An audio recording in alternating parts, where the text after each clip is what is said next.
Oui, non, mais vous aurez remarqué aussi qu'on passe de Bruno Retailleau à Jean-Luc Mélenchon. Alors qu'on n'a pas fini d'analyser, si je peux me permettre. C'était pour un petit peu avancer, parce que vous savez, le temps... Bon, c'est une manifestation personnelle dans le cadre d'une mobilisation de solidarité. D'ailleurs, ils sont sortis bien seuls pendant 48 heures, les musulmans. Ils ont été abandonnés par l'État, parce que personne ne s'est déplacé. Et j'observe que... Tout le monde a condamné l'acte.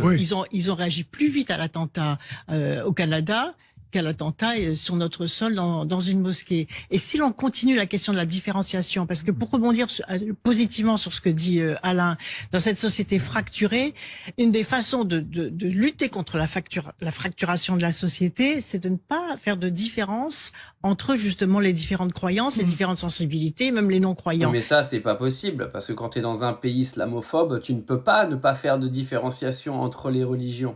Parce que moi, je suis complètement d'accord avec Ségolène Royal, mais ça, c'est quand tu vis dans un pays qui est normalement constitué, qui ne différencie pas une vie à une autre en fonction de la religion et de la couleur de peau des gens, parce que les gens qui viennent me dire que la France n'est pas un pays islamophobe sont encore des gens qui votent à l'extrême droite et qui ne veulent pas reconnaître aujourd'hui qu'eux-mêmes sont islamophobes. Vous imaginez, elle le dit très bien, on a un gouvernement qui a réagi plus vite à ce qui s'est passé au Canada que chez nous, mais tout simplement parce que à la base, en plus les premières infos que BFM TV avait diffusées, c'était qu'un musulman avait tué un autre musulman. Donc du coup, ça intéressait pas grand monde, tu vois.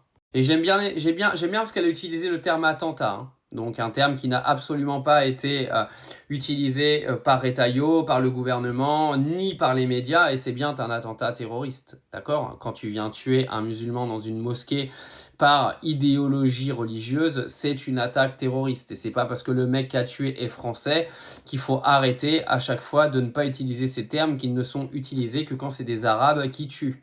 Bravo à Ségolène Royal pour toutes ses interventions, encore une fois. Je trouve qu'elle a énormément de très bonnes réparties, de très bonnes analyses depuis un bon moment. Pourtant, j'étais loin d'être fan du personnage quand elle était donc dans notre gouvernement. Ces choix de petits copains, je les comprends pas non plus, mais bon, ça c'est une autre affaire. Mais en tout cas, dans cette histoire, on aura quand même bien remarqué que si nous n'avions pas eu un peuple musulman uni en France, je pense qu'à Abou Bakar, il n'y aurait même pas eu d'hommage, personne n'en aurait parlé, mais comme nous avons aujourd'hui une communauté musulmane en France qui est quand même très unie entre elles, oui, parce que les musulmans, c'est pas les cathos, et etc. hein. Les musulmans, c'est une communauté qui est très engagée, qui est très unie, et heureusement qu'ils en sont là, parce que sinon, je peux vous dire qu'Abou Bakar, moi je vous le dis, on n'en aurait pas entendu parler une seconde.